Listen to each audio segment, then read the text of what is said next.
SpaceX Preparação, aula 3. Tá preparado? Vamos lá?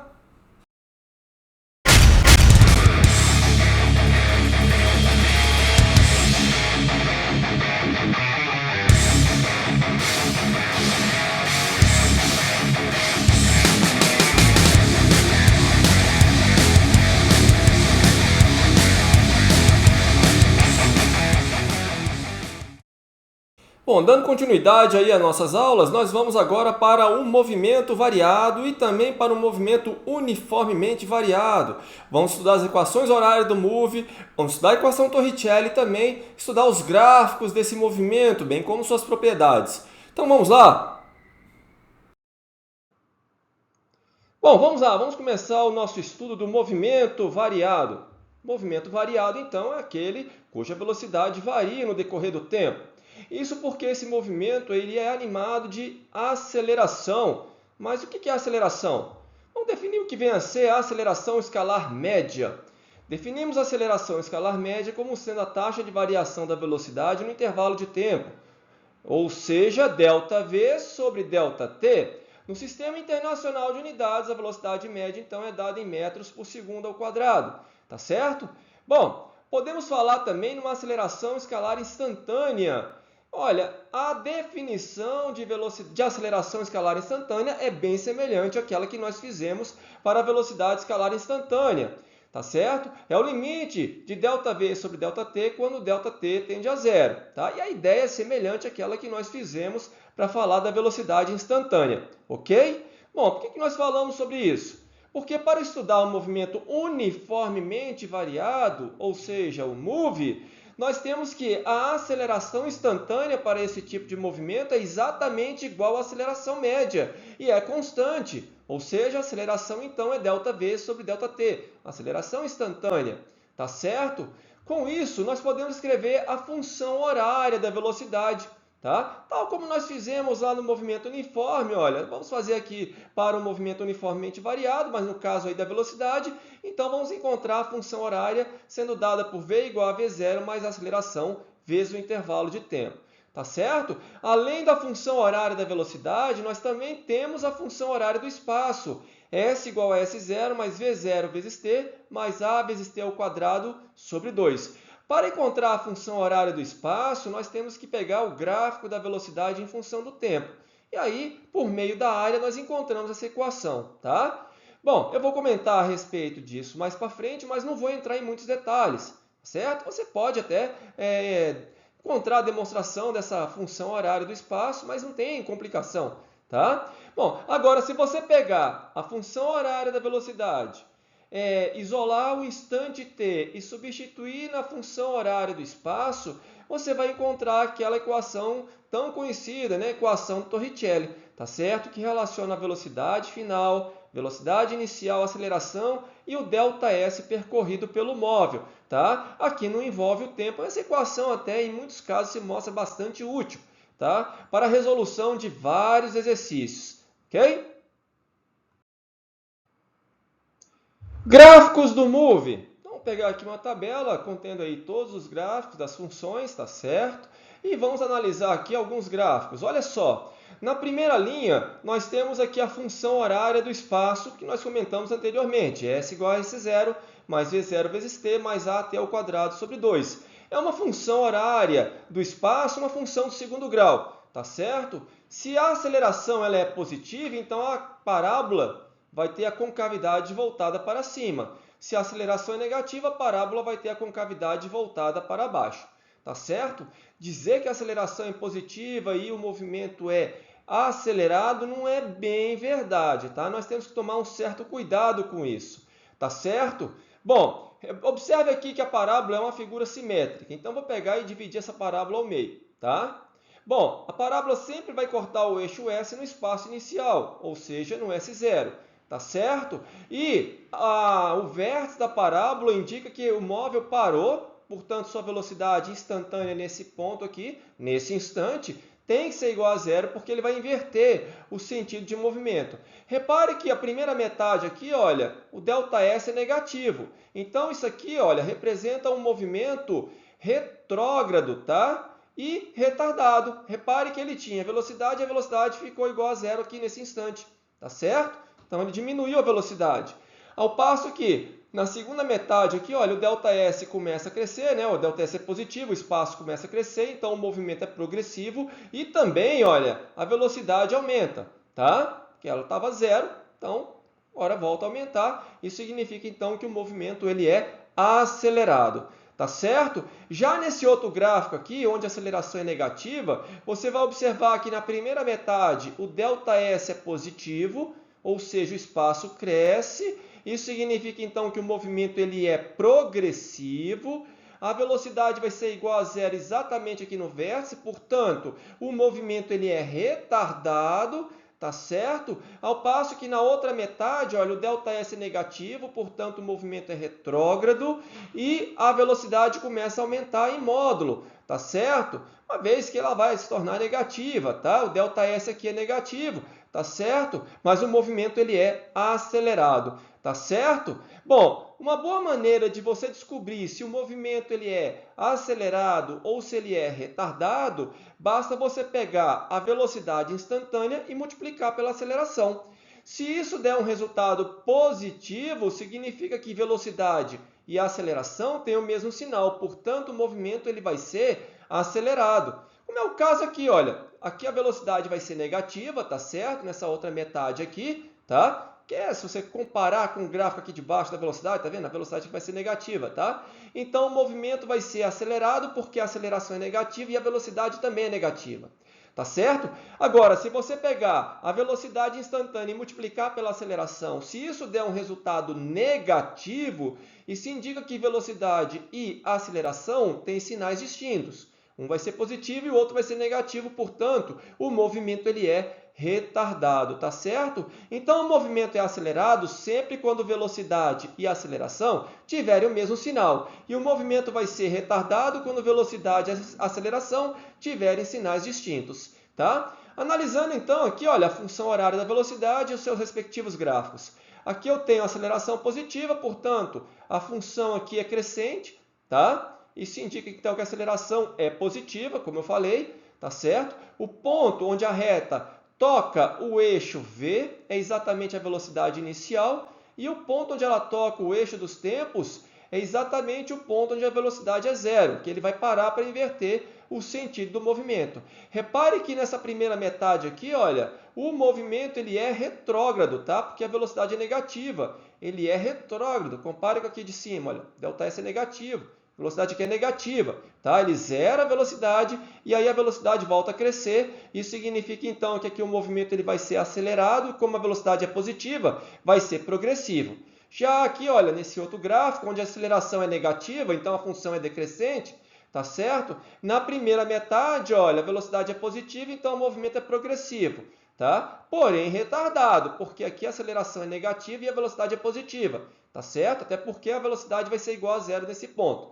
Já na outra metade, repare que a velocidade ela é negativa, a aceleração também é negativa, então o movimento é acelerado, porém, como a velocidade é negativa, o movimento ele é retrógrado, tá certo? Bom, e para o caso da aceleração, como a aceleração instantânea ela é uma constante diferente de zero, tá? Se a aceleração é positiva, você vai ter aqui uma reta paralela ao eixo dos tempos, acima do eixo dos tempos, tá? E se a aceleração é negativa, olha, a reta vai ser paralela ao eixo dos tempos, mas abaixo do eixo dos tempos.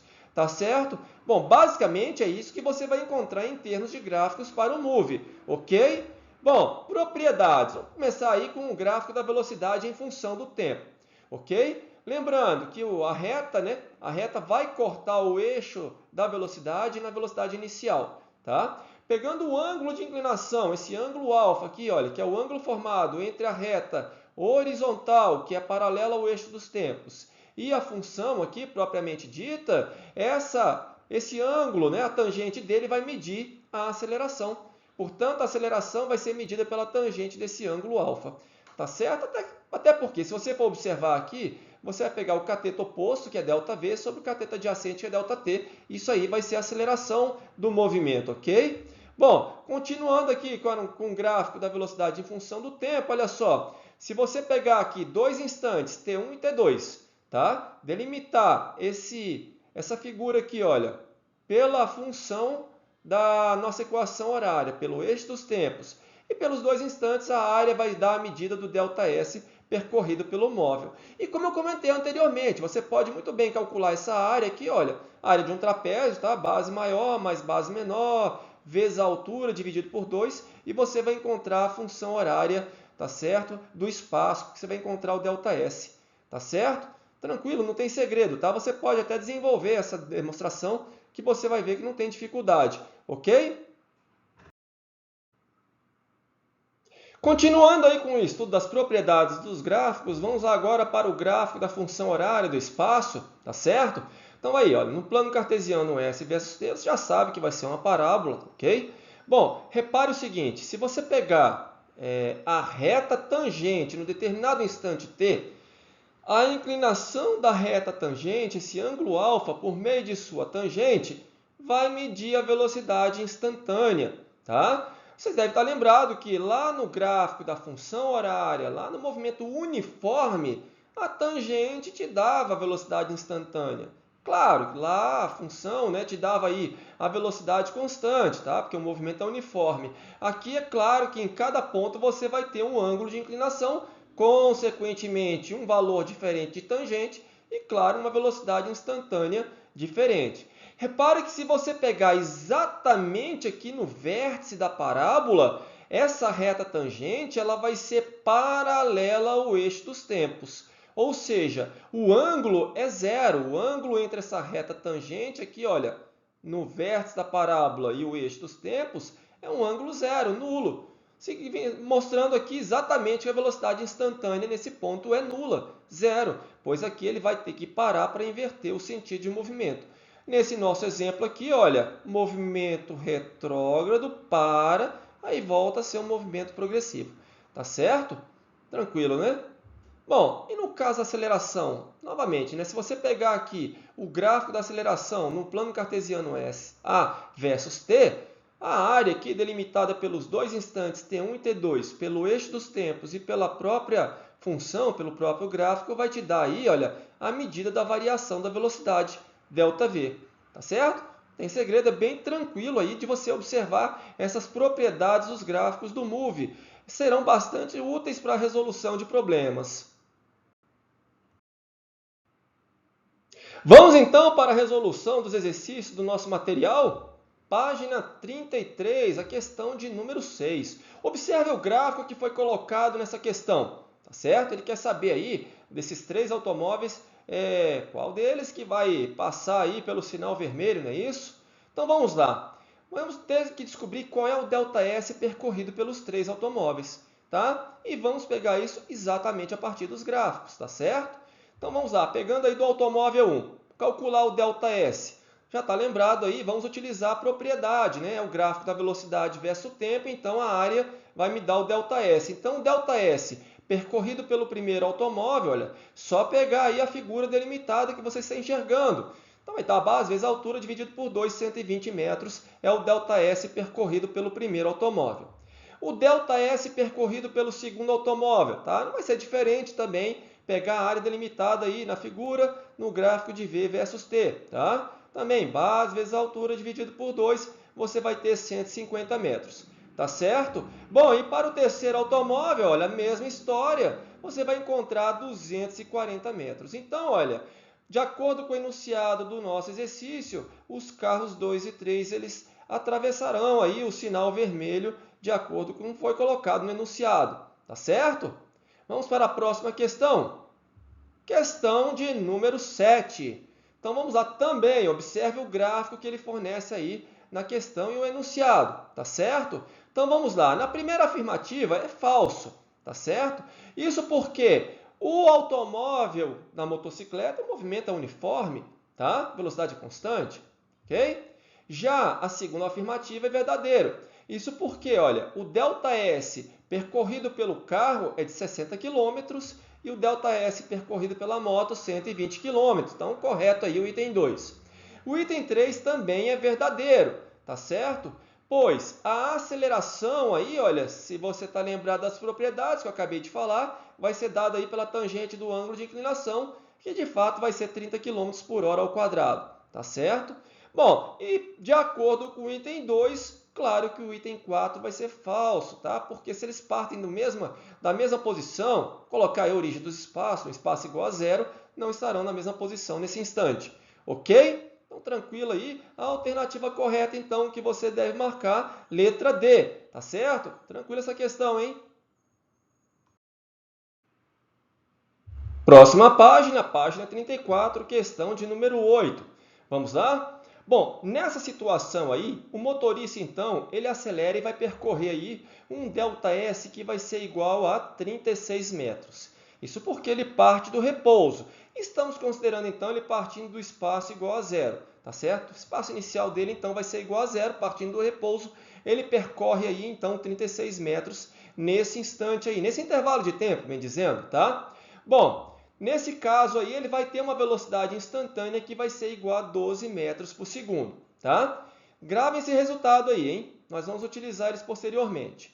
Já o caminhão, ele vai percorrer nesse tempo, nesse intervalo de tempo, 60 metros. Repare que o carro ainda se encontra 36, está no espaço 36, ao passo que o caminhão está no espaço 60, tá? Bom, a distância, então, entre o carro e o caminhão, entre o motorista e o caminhão, é de 24 metros, tá certo? Então, faltam 24 metros para o motorista alcançar o caminhão, tá? Eu vou fazer uso da velocidade relativa, tá certo? Uma vez aí que ele para de acelerar, tá? Então, olha, a velocidade relativa entre o motorista e o caminhão é de 2 metros por segundo, tá? Como eu falei para vocês aqui, né? A velocidade aqui instantânea do motorista, 12. A partir desse instante ele não acelera mais. E o caminhão continua com sua velocidade de 10. Portanto, a velocidade relativa, 2 metros por segundo.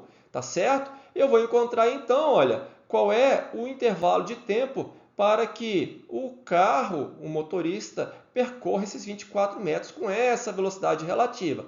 Tá? Você até poderia fazer diferente. Eu vou continuar com essa resolução, para mim é mais imediato. Tá? Então, encontrei o tempo, 12 segundos. Então, ele atinge aí, alcança o caminhão em 12 segundos a partir desse instante, tá? Em que ele adquire a velocidade de 12 e percorreu 36.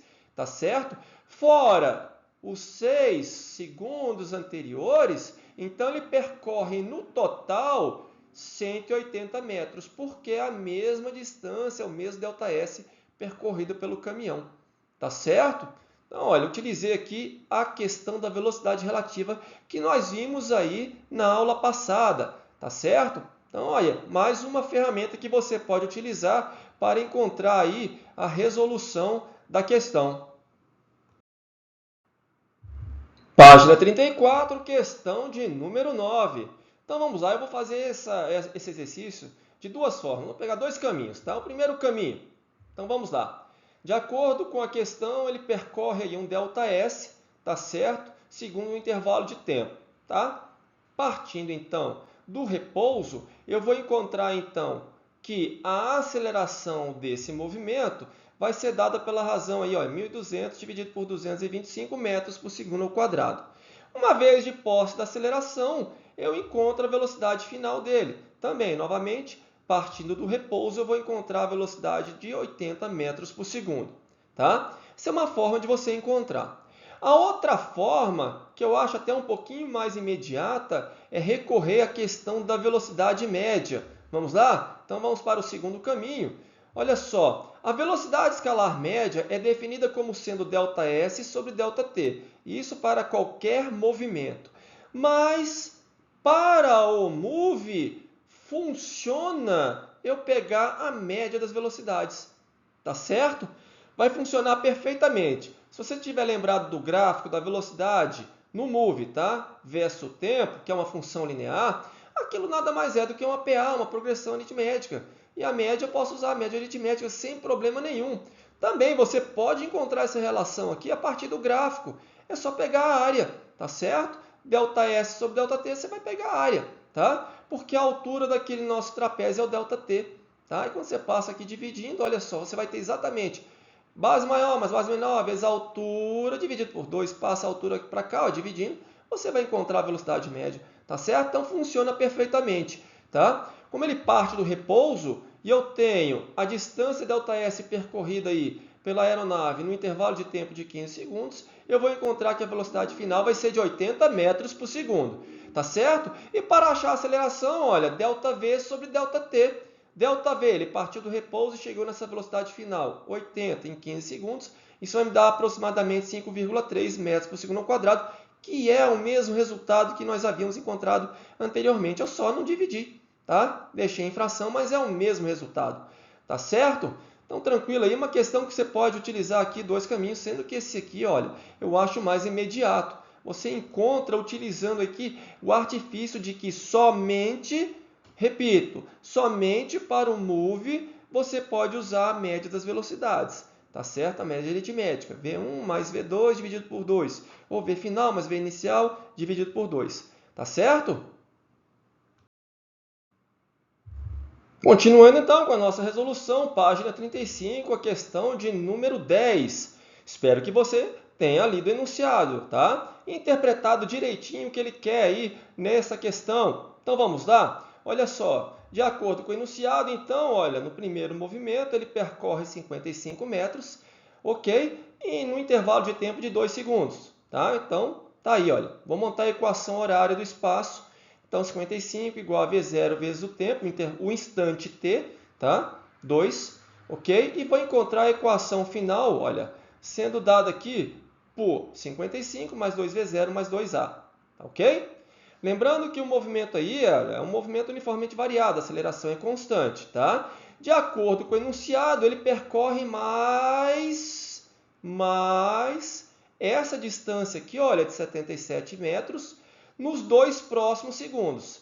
Se eu quiser pegar lá do início, o que corresponde ao total, então eu vou somar isso aqui, olha, tá certo? E o tempo total vai ser os 2 primeiros segundos mais os 2 últimos, ou seja, 4 segundos. Então, vou pegar no instante 4, tá certo? Então, no instante 4, olha, eu vou ter essa outra equação, tá? O que você tem aqui é um sistema para você resolver. Como é que você vai resolver esse sistema? Do jeito que você achar mais fácil, tá? Eu, por exemplo, vou pegar a primeira equação, multiplicar tudo por menos 4 e somar com a segunda. Porque aí, olha, eu vou me livrar da aceleração, tá? Foi o que eu fiz aqui, olha. Menos 4 vezes a primeira equação, que é o ΔS1, e somar com a segunda equação, tá certo? Que vai me dar o ΔS total, tá? Eu vou encontrar, então, que o V0 vale 22 metros por segundo. Com o resultado do V0, eu posso retornar, por exemplo, a segunda equação, substituir o V0 e vou encontrar a aceleração, então, valendo 5,5 metros por segundo ao quadrado. Tá certo? É só uma questão de você interpretar o que foi colocado no enunciado. Tá? Ele percorre mais 77 metros nos 2 próximos segundos. Então, no total, você pode pegar do início. Tá? Total, então, intervalo de tempo de 4 segundos. Tá? E montar a mesma equação. Tá certo? Com o mesmo V0, com a mesma aceleração, não tem segredo. Ok? Uma questão bem interessante. Pode ser que caia alguma coisa parecida com essa questão na SpaceX. Quem sabe, né? Você está se preparando, tá certo? Nas próximas aulas, nós vamos continuar com a resolução dos exercícios do nosso material. E nunca é demais lembrar que você deve resolver essas questões novamente sem visualizar previamente a resolução. Restando dúvida, você pode voltar aí às nossas aulas para tirar as suas dúvidas na resolução das questões. E também aí na teoria, tá certo? Se você não é inscrito no nosso canal, se inscreva e não se esqueça de ativar o sininho para receber todas as notificações. Se puder, compartilhe essa aula e se gostou da iniciativa, dê o seu joinha. Até a próxima aula!